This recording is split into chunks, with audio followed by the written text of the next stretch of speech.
Hai guys, sekarang saya ada di Pura Dalam Balingkang, dan ini sebagai persembahannya sebelum masuk, Eka harus sembahyang dulu.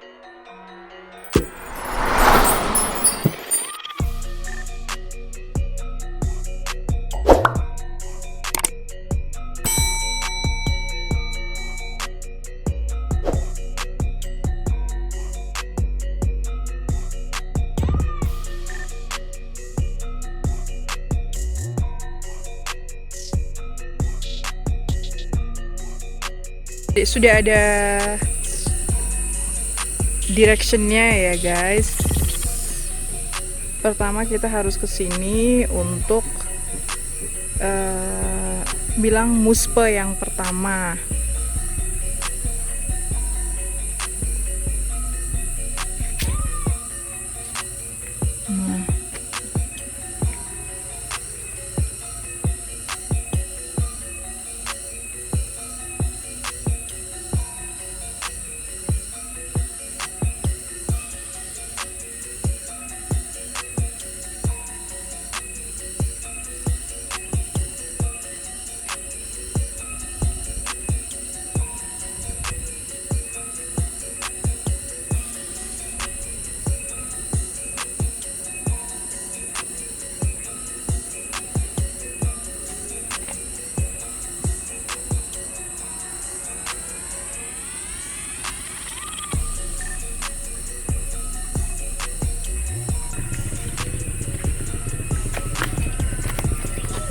Kamu di belakang deh kayaknya.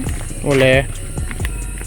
Jadi kita sekarang ke pura utamanya. Iya, utamanya. Pura utamanya, pura apa namanya tadi? Dalam Balingkang. Pura Dalam Balingkang. Iya.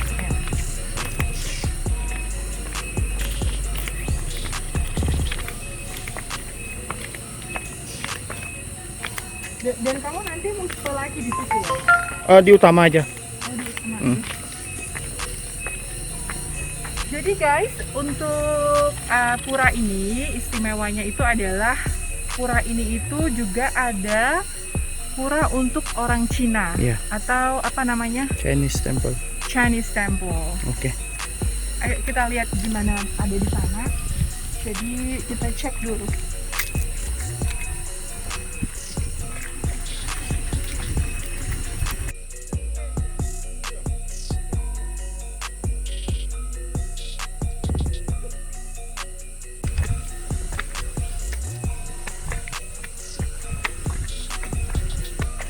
Udaranya dingin banget dan enak banget loh guys di sini. Ini adalah tempat pengambilan air suci di pura ini.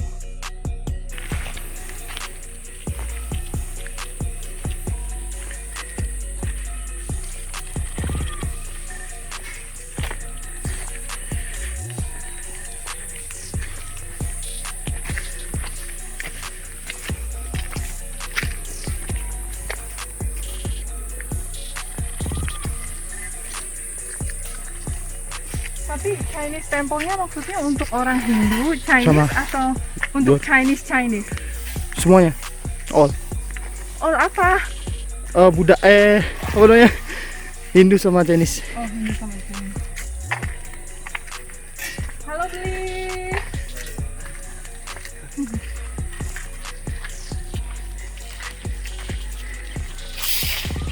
Blok rumah di sebelah sana itu untuk orang-orang yang tinggal di sini. Biasanya dilakukan jika ada upacara besar dari mungkin orang-orangnya yang membuat banten, atau yang ini tuh dari Kampung luar sini, ya. Kintamani. Guys, finally kita udah mau di depan pintu gerbang dari Pura Dalam Balingkang. Jadi nanti kita lihat di dalamnya bagaimana. Kita cek ya. Kayaknya kita terasa banget ya rasa ademnya, terus dan mungkin ada sejarah yang gimana, dan kita nanti cari tahu ya guys ya. Mungkin ada narasumber atau apa yang kita bisa tanya-tanya di sini.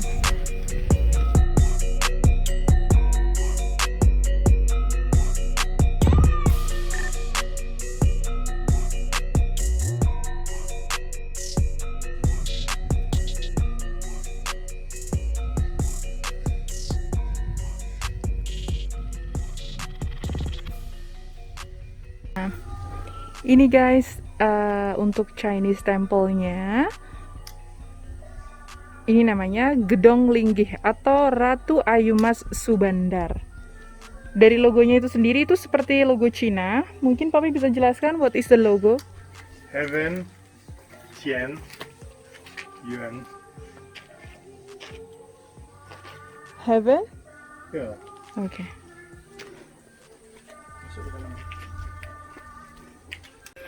Hai guys, sekarang saya sudah ada di dalam untuk Chinese Temple-nya. Jadi Chinese Temple ini kayaknya yang ada di Bali ini cuma ini aja deh. Ya. Betul ya? Betul. Jadi beginilah lokasinya, seperti yang semuanya melihat bahwa di sini ada tempat cuci tangan dan diwajibkan memakai masker. Oke. Jadi disinilah Chinese Temple itu.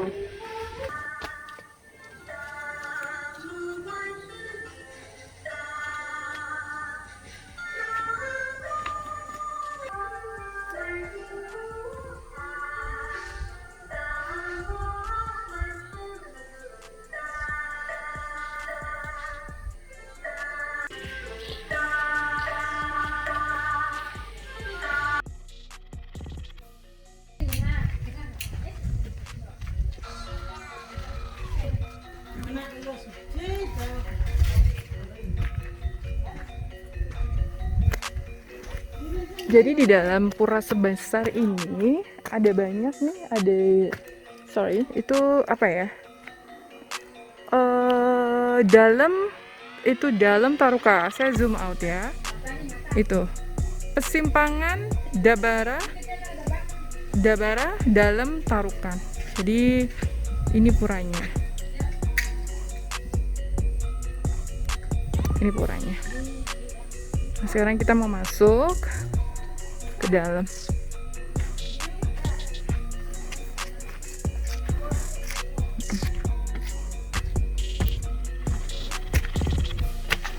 Jadi di setiap ini kita harus memakai masker ya guys.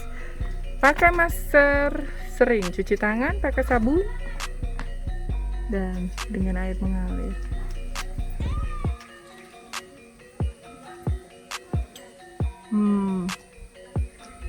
Jadi untuk orang-orang yang lagi hamil, sedang menyusui dan minum ASI tidak boleh masuk, itu artinya sih.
Bagian dari dalamnya guys.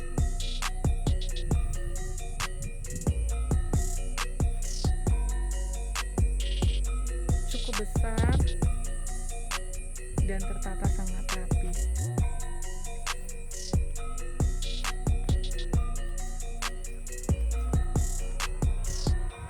kita lihat di sisi sebelah sini.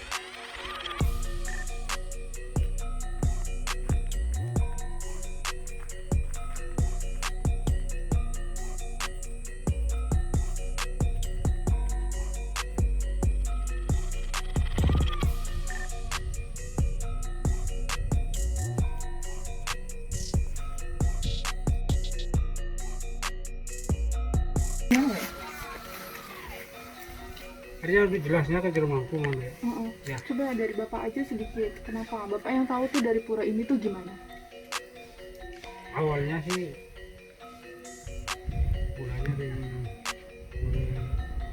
penulisan karena beliau sengaja kamu ngambil Rabi Ambil istri orang Cina. Oh, oke. sesepuh beliau udah setuju makanya di Penrajon karena bencana alam makanya pindah lagi ke sini. Oh, kenapa itu pindah ke ini? Jadi intinya guys, pura ini tuh ada. Jadi pada saat leluhur yang dulu itu mengambil seorang istri dari Cina. Itu kenapa adanya pura ini. Ya, seperti itu ya Pak, kurang lebih ya Pak. Namanya Kang Cingmi. Kang Cingwi. Kang Cingmi. Itu Wi, nama. Kang Cingwi. Kang Cingwi. Kang Cingwi itu nama istrinya ya Pak. Dari Cina. Oke. Paham Pak. Jadi tapi puranya itu cukup besar ya Pak ya. Ya lumayan. Nah, terus sekarang ini semenjak corona itu bagaimana Pak? Ada orang nggak sama sekali kayaknya ya. Saya lihat sih semuanya tuh rusak. Terus yang sebelah sana apalagi tadi kosong. Banyak kayu-kayu di bawah. Iya itu kan Karena nggak ada orang ya Pak. ada orang karena ini lah COVID nih. Covid ini ya Pak ya. Jadi Bapak juga bekerja untuk iniin rumput berapa Iya. kali sehari? Satu minggu 6 kali. 1 minggu Jadi ya 1 bulan itu kali 4 24. 24.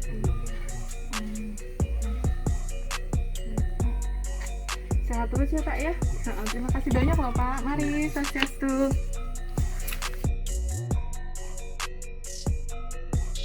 Halo semuanya, saya sekarang sudah ada di dalam pura dalamnya dan sekarang ini saya mau minta informasi dari dengan Fadi. Jadi lihat Pak Mangkunya sendiri juga pakai masker. Jadi kita memenuhi dia protokol. Jadi siapapun yang ada di sini semuanya pakai masker dan cuci tangan sesering mungkin dengan sabun ya Pak Mangku ya. Jadi saya mau tanya nih histori dari pura ini sebenarnya. Histori Pura Dalam Balingkang. Soalnya apa namanya? Pura Dalam Balingkang ini dipercaya bahwa bekas peninggalan kerajaan Bali kuno.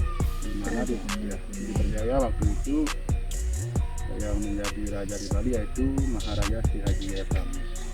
Maharaja Sri Haji Jaya Dan beliau memerintah di Bali sekitar abad ke-12. abad 12. Di mana prasasti-prasasti itu muncul pada tahun Saka 1103. Tahun Saka di 1103. Ya. Nah, adapun disebutkan bahwa dalam Purana Dalam Balingkang bahwasannya sebelum beliau keraton beliau ada di areal Pura Dalam Balingkang ini dahulu beliau keratonnya ada di Panarajon. Panarajon. Panarajon itu di Bukit Penulisan, daerah Bukit Penulisan. Itu masih di area Bali. Area Bali. Area Bali. Di puncak dekat sekitar Penulisan 7 km dari 7 sini. km dari sini. Ketika beliau memerintah itu disebutkan dalam Pura Dalam Balingkang, beliau ini memiliki 2 penasehat raja yang dari aliran Siwa 1 dan aliran Buddha 1. Oke. Siwa dan Buddha. Siwa dan Buddha. Dan dari aliran Siwa beliau bernama Empu Siwa Gandu dan dari Buddha beliau bernama Empu Lim. Empu Lim. Dan ketika Tapi beliau juga Hindu ya Pak atau Chinese? Iya, Pak. Buddha. Buddha, aliran itu Buddha. Aliran Buddha. Aliran Buddha. Terus ketika beliau memerintah juga didampingi oleh seorang permaisuri yang bernama Dewi Danu. Dewi Danu. Nah, di mana beliau bergelar Sri Prameswari Indra Ketana. Nah, disebutkan bahwa Empu Lim ini yang dari aliran Buddha ini memiliki seorang murid.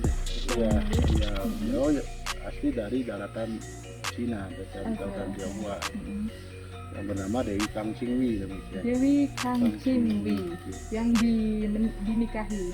Ya, hanya ada keinginan beliau Maharaja ini memiliki Dewi Kang Cingwi, namun keinginan beliau ini tidak direstui oleh Empu Siwa Gandu yang dari aliran Siwa karena mungkin perbedaan kebudayaan dan lain sebagainya. Ya, jadi different culture, religion, semuanya ya itu yang tidak memberikan izin kenapa. Ya.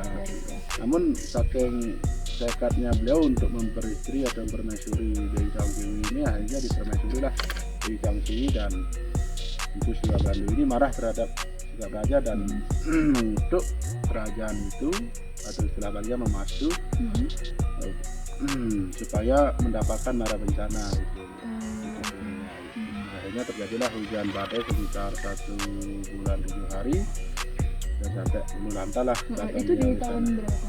Di 1100 ya kurang lebih di tahun itulah dipercaya oleh masyarakat ya. Terus akhirnya beliau mencari lagi tempat. Nah, disebutkan bahwa beliau menuju ke timur. Nah, dan di sana beliau mendapatkan sabda dari Tuhan bahwa di mana sampai di mana perjalanan beliau dan hujan itu berhenti, di sanalah beliau harus mendirikan keraton kembali atau Puri ya. Hanya sampai disebutkanlah beliau sampai di akhir dalam Balejang ini. Dan di sana juga beliau sudah memerintah bersama kedua permaisuri beliau dan Dewi Kangsi ini disebutkan bahwasannya bergelar Sri Mahadewi Sasangka Jastina. Jadi itu sendiri tempat. Ya, kalau ini untuk Lulis Bandar ini untuk memuliakan permaisuri beliau. Ada lagi nggak misalnya cabangnya atau pura seperti ini di Bali ini? Kalau di Bali lumayan banyak ya. Ada beberapa pura atau kelenteng yang ada di dalam pura, itu menunjukkan suatu alkulturasi dan toleransi yang begitu tinggi lah untuk kita di Bali. Yang juga masih ada relatednya dengan pura ini. Oh, enggak. Cuma beda. mungkin mereka mempunyai historisnya tersendiri. Oh, punya story sendiri dan punya ini sendiri. Ya. Okay. Kalau untuk untuk bangunan bernuansa Tionghoa dan berbudaya Tionghoa di Bali ada beberapa pura yang ada. Ada. Okay. Jadi ini tidak satu-satunya ya? Tidak satu-satunya. Ada misalnya Pura Batur, Pura Besakih juga ada tuh di atas, terus di. Bahkan Pura Besakih juga ada ya? Ada paling. Okay. Terus beberapa pura di Bali. Nah, itu menunjukkan suatu toleransi yang sangat cukup tinggi ya bagi saya ya pribadi ya, khususnya kami di Bali. Karena tapi Pak Mangku sendiri, Pak Mangku barusan saya lihat kan sembahyang di sana. Itu berarti tetap di Hindunya kan, bukan ya, di Hindunya ya. Baiklah. Ya, dan uniknya di sini juga itu, kalau seandainya warga keturunan Tionghoa baik itu yang beragama Buddha ataupun Konghucu, mereka akan sembahyang dengan tradisinya mereka masing-masing. Ya. Baik itu yang Buddha, baik itu yang Hindu. Terus ya, yang Hindu juga akan menurut seperti ajaran kita Hindu. Hindu di Bali ya. Tidak ada batasan harus seperti ini, nggak ada.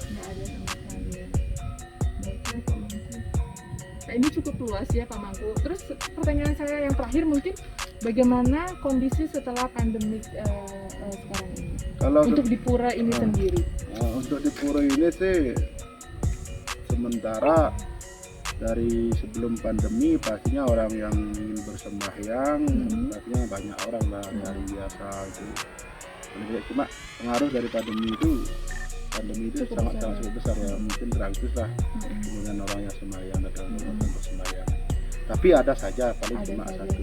Iya, seperti yang saya lihat tadi ada satu grup dari keluarga, ibu-ibu, dan Pak Mangku sendiri. Kalau Pak Mangku mungkin memang punya kewajiban ya? Ya, kewajiban. Kalau saya pribadi kewajiban. Setiap hari harus ada di dalam. Oh, harus setiap hari? Harus setiap hari. Ya. Ada jam-jamnya? Nggak ada, karena sendiri nggak ada jamnya. Nggak ada jamnya. Jadi begitu mungkin Pak Mangku ada apa gitu di rumah, setelah udah selesai mungkin membantu ya, langsung ke pura ya. Baiklah, kalau gitu Pak Mangku. Terima kasih banyak untuk waktunya Pak Mangku ya. Swastiastu, terima kasih. Mari Pak Mangku.